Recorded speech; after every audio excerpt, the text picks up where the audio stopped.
Hello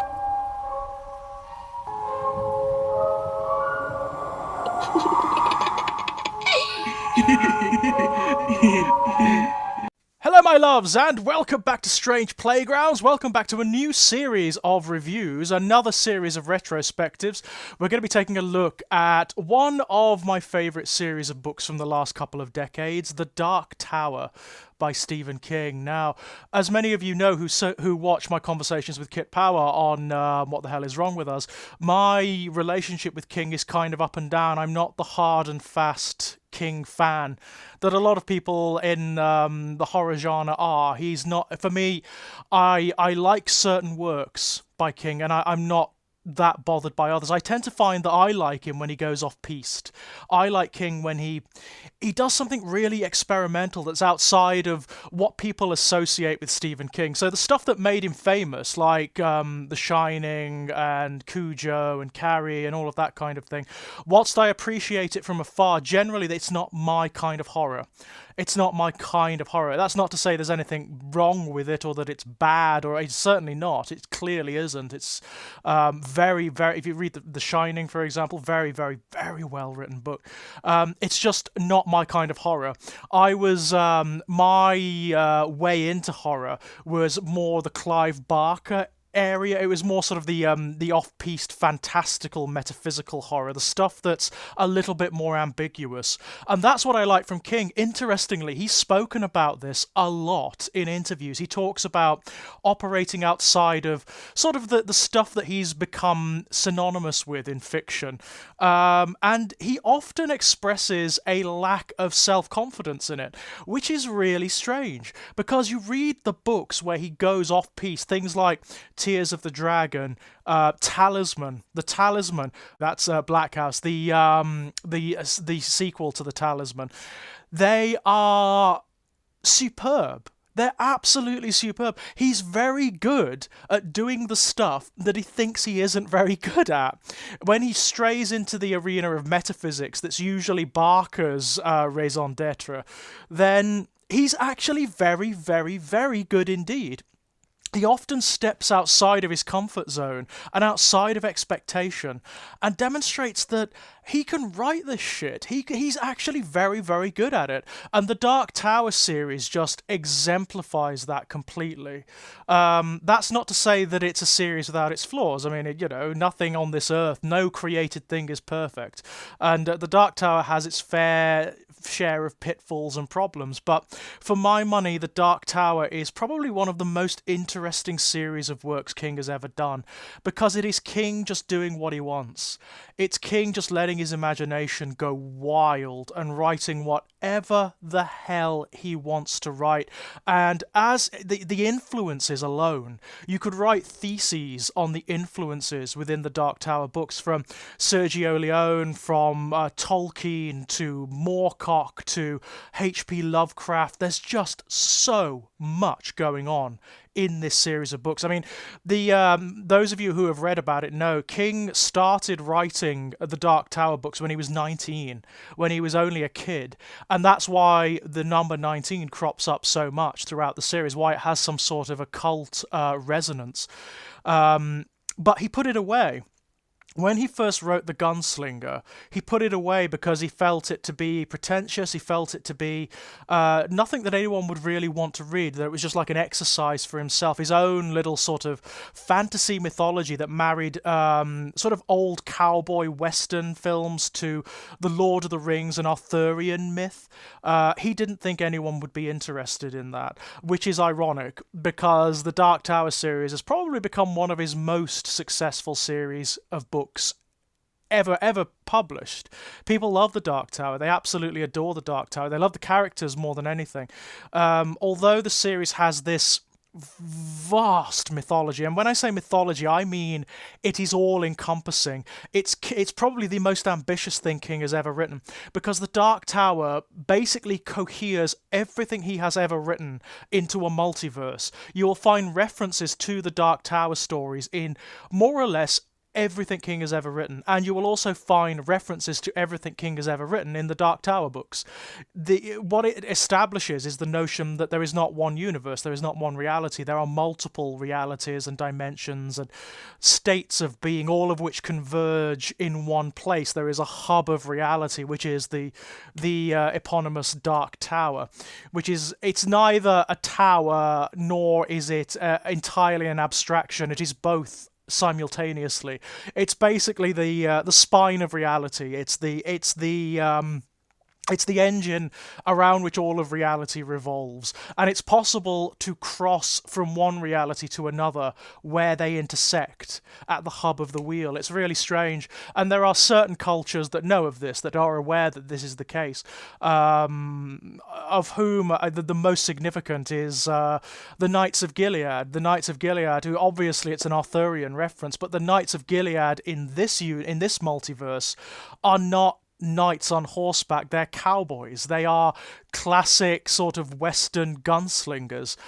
It's such a strange, weird marriage of concepts. And then he throws into it like Lovecraftian metaphysics and sort of science fiction elements and elements from Marvel comics and from horror stories from all over the Wizard of Oz. There are Wizard of Oz references all the way through this bloody story. It's unbelievable. It's such a long time since I've sat down and actually reread these books, but now I'm talking myself into it. I'm gonna have to do that thing where I sit down, start at the Gunslinger, and just work my way through all 7 books. But we're going to discuss the first one here today, the Gunslinger, and I'm actually going to be using the rewritten version. There is an expanded and rewritten version, which is now the standard version of the Dark Tower, which makes it slightly more coherent and slightly more, it makes it fit with it. It's congruent. It makes it fit within the wider story a bit more succinctly. For me, the Gunslinger is amongst the strongest of the books. It's amongst the strongest because it's the beginning, and it does the job of very subtly establishing the mythology of these worlds. What I love about this book is that it does not take pains to explain shit to the reader. That is something I really, really appreciate in all forms of fiction, and the Gunslinger doesn't. It's written in this slightly fey, lyrical, poetic way that doesn't feel or sound like Stephen King in your head. If you compare and contrast it to his more sort of popular colloquial stuff like the Salem's Lot or Needful Things, where it's like having a conversation with someone at a bar, that's what Stephen King's fiction feels and sounds like. That's why people take to it. It's why it's so legible. It's why it's so readable, because it's so accessible. It is so accessible. But this is different. This is a totally different voice, and when I first read The Gunslinger, I was kind of gobsmacked. I almost didn't believe it, because when you read widely, you get a nous for these sort of things. You know, for the sort of literary voice, you get to recognise the voice of certain writers. So I can sort of, as most people who read can, if your favourite writer, you can recognise a story by them from a mile off, even when you don't know that it's them writing it, yeah? In this instance, I wouldn't be able to tell. If I sat down, came to this series blindly, and did not know Stephen King had written it, and if I read The Gunslinger first, I wouldn't know it was him. I just wouldn't. It doesn't feel like Stephen King. It doesn't scan like a Stephen King story. It's something else. It feels too lyrical, it feels too mythic, too poetic. It reads like a sort of grim fairy tale married to a cowboy western, married to a horror story, and the voice that it creates is simultaneously high and mythic and sort of down and dirty at the same time. It's a fantasy writer's voice that he adopts for this, and it's totally different from anything else. I imagine a lot of people who like Stephen King's mainstream stuff probably don't like the Dark Tower too much, or certainly don't like the Gunslinger, because it's fey, it's abstract. The Gunslinger is the most poetic of all of them. And of course, I mean, originally the collection itself, the short story, is inspired by the epic poem Childe Roland to the Dark Tower came. So it's no mistake that the style he adopts for this story is slightly poetic. It's fey, it's strange, It's abstract and metaphorical and descriptive. It has one of the best opening lines of any story you will ever read. Opening lines are kind of the thing, you know? It's the opening line that's going to hook someone in. If the opening line is bad, no one's going to read any further. And it has one of the most elegant but resonant lines I have ever read in a story, which is the man in black fled across the desert and the gunslinger followed. That's it. That's it. But doesn't that set up so much? Doesn't that set up so much? I mean, who is the gunslinger? Where is the desert? Who is the man in black? You know, there's so much going on here. Not only does that line establish the two main characters around whom this entire mythology pivots, it also sets up the backstory. This is in media res storytelling. You've been dropped in partway through this story, and a significant part of the Dark Tower series is retrospective. It's Roland Deschain, the protagonist, who is kind of the archetypal gunslinger, but also the archetypal Arthurian knight.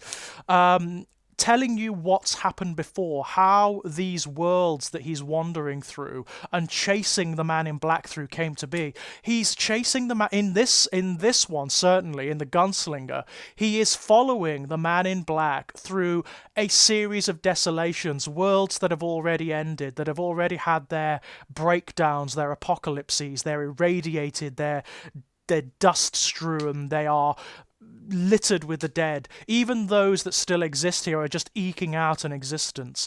And it feels like, as he's following ineluctably through these worlds, as he's chasing the man in black, it feels as though this is something wider. It's not specific to these worlds. There is a great sense drawn in the Gunslinger that things are winding down on a multiversal level. The metaphysics of this universe, it's a bit like Dark Souls. It's funnily enough, Dark Souls, the video game series, draws something similar, where you have a sense of reality collapsing. That's what's happening. Even Roland himself, although he's followed the man in black for longer than even he can determine in this book, and there are references to the stories that came before, to the experiences he had before, the friends and the allies that he's lost, the people he's actually left to die, that he's killed, that he's murdered. He's not a good guy, Roland Deschain. He is not a good guy. And people tell him this. There are characters he meets along the way who tell him, you are broken. You have been following this guy for so long and through so many realities, and you've seen so much shit that there's nothing left in you. You are just this hollow vessel for this intention, for this agenda. Even he doesn't understand. Ultimately, even he doesn't understand why. He talks about it quite a lot. He knows that he has to reach the Dark Tower. That's his white whale, basically. Another influence coming in there, a little bit of Herman Melville. He knows that he has to reach the Dark Tower, that is his quest, that is his aim, and he knows that the man in black could show him the way or can open the way for him. He also has a personal beef with the man in black, which we don't really know about in this book. We really don't find out about in this book. He has a lot of personal beefs with the Man in Black. We don't know quite who or what the Man in Black is. We see him perform miracles. We see him do things. He's the devil. He is sort of like the Satan of this series. He's the theatrical villain archetype. And what I like about him is that he knows whenever the focus shifts to the Man in Black, it's like he's playing a role. It's like he's aware of what's going on, of the wider story, of what's going on in the reader's head as well as in the characters that surround him, and he's playing up to it. It's like he's almost like the Joker. It's like he has seen what's happening across reality. He knows that that reality itself is dying and that chaos is on the way, and he doesn't care. There's something really evocative about the Man in Black that I've always really, really liked. He's got lots of names, some of which might resonate with fans of Stephen King's fiction. He's called sometimes Walter O'Deem. He's sometimes called Flag, as in, Randall Flagg. It's the same guy. It's actually the same guy, as is... I don't know whether you find out about it in the Gunslinger, but I do think there are references to it, but you do find out later on that he is actually that guy. It's the same character that you find in The Stand. He's also been to other realities that Stephen King's fiction explores, and he is often responsible for a lot of the awfulness that's going on in them, directly or indirectly. He certainly plays a part in them. He's like elemental negativity, or like a servant of elemental negativity. You get to find out a little bit of Roland's past with him. How he's kind of the Merlin archetype, but taken in a very dark direction. He is the Merlin of this mythology, but it's Merlin as Loki, as a kind of trickster wizard or trickster demon who brings chaos and pain and suffering wherever he goes. There is something very purely elemental about the Man in Black, in this story in particular, where we don't really know a great deal about him, and he is just a bastard. He's just an enigma wrapped in a shadow, wrapped in a myth, wrapped in a rumour, and is also just monstrous. Wherever he goes, negativity is going to follow. I mean, there's a point in it where he performs a very elaborate resurrection, but it's a dark resurrection. It's a miracle. It's certainly a miracle that he performs, but it's badly skewed. It goes badly wrong, as you can imagine. This guy, he reminds me a little bit of the Joker. There's that influence in him. He's just having a laugh. He finds it all terribly funny, what's going on. He likes knowing more than everyone else. He likes knowing more than Roland. He likes knowing more than the reader. He likes knowing more than anyone else around him and being aware and dropping little hints and clues. He's the impetus for the story. He is the one who is driving the story forward, who is manipulating everything, including Roland. I mean, he knows of Roland's story, he knows of Roland's destiny, and he's trying to guide him to a particular point. And now that point won't become clear until later on in the series.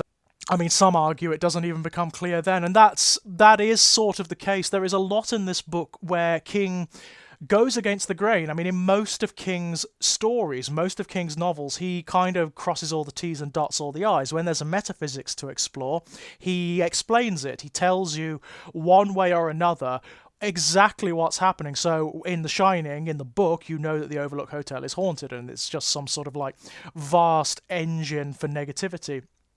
You know in Salem's Lot that it's vampires that are doing it. You know in Needful Things that Leland Gaunt is effectively the devil. But in this story, it doesn't. You do have characters thinking about it and discussing it and talking about it, but he doesn't explore or explain it in any specific detail. He leaves that to you to pick up from the clues and whatnot. Like the number 19, for example. The number 19 isn't really explained in terms of its significance. It just keeps cropping up again and again and again and again. And there are suggestions later on as to what it might be. But you don't ever really find it out. I mean, another thing I love about this story is this book, it is so simple on the face of it. It is just Roland following the Man in Black and getting into scrapes, meeting characters, having very, very dark, ambiguous adventures along the way, and then finding him at the end, which he does at the end of this book. But in that, you also have this wider narrative accruing, especially when you have wider context for what's happening later. It's well worth going back to the beginning and reading again, especially this version of The Gunslinger, because you will notice there are things that King sets up that pay off way later on. There are symbolic things that occur in this story that are not paid off until books later, like thousands of pages later on. Relationships that occur and recur that are really important. The boy Jake is really significant. Jake is very, very powerful in this book because Jake is a boy who comes from this world. He actually comes from our world. He has all of like the postmodern knowledge and references, the way he speaks and whatnot, but he's somehow catapulted into this science fiction metaphysical fantasy with this guy who is like something. He is like an archetype from a fantasy story, and their relationship is so key to everything, not only in this book but to what happens later on. I mean, there's as you know, as fans of the book will know, spoilers by the way, there is a point in this book where the relationship comes to a kind of climax, and it's designed to show you what Roland is like at this point. It's designed to show you who he is at this point in the story, how much he's lost of himself, and boy does it. Boy, does it. You, as a protagonist, Roland Deschain is a complete bastard. He's a really unpleasant guy. He only tolerates other people insofar as they can forward his quest. And that's true for a long time. That's true. They're functionaries, and that is true for a very, very long time in this series. It's not until well down that yellow brick road that he starts to become emotionally alive again and starts to realize that there's more beyond the tower for him. And it's really beautiful. It really is. I love this book so, so much. I think it's one of King's best. I really do. I appreciate the fact that he's experimenting wildly in this, in terms of style, in terms of structure. It is unlike anything from King's canon you will ever read, and that might be for the good or for ill. There are people who will read this who like King will be like, nah, I can't get into it. My mum, for example, my mum is a huge Stephen King fan. She loves everything by him, but she can't really get on with The Gunslinger. On the other hand, people who like other horror writers, people who like Clive Barker, for example, people who like H.P. Lovecraft, might be into this. They might get something out of this. It is because it strays into their territory. It's all about metaphysics and mythology and wider significance. It's really beautiful. The resonance of this book is unbelievable. For something, I mean, it's the shortest, the smallest of the books, but I would argue it's probably amongst the most resonant of them. And an absolutely stunning piece of work just on a stylistic level, very easy to read for my money because of how lyrical it is, just how beautiful the prose is on just a structure level. It's poetic, it's pretty to read, rather than being functional, and I really like that. I actually appreciate it when King does stuff like that because he's good at it. He's really, really damn good at it. But when we come back, my loves, we will take a look at what many people regard as the first real novel in this series, the one that really crystallizes everything, where people consider the story proper to begin, which is the Drawing of Three. Until then, my dears, bye-bye.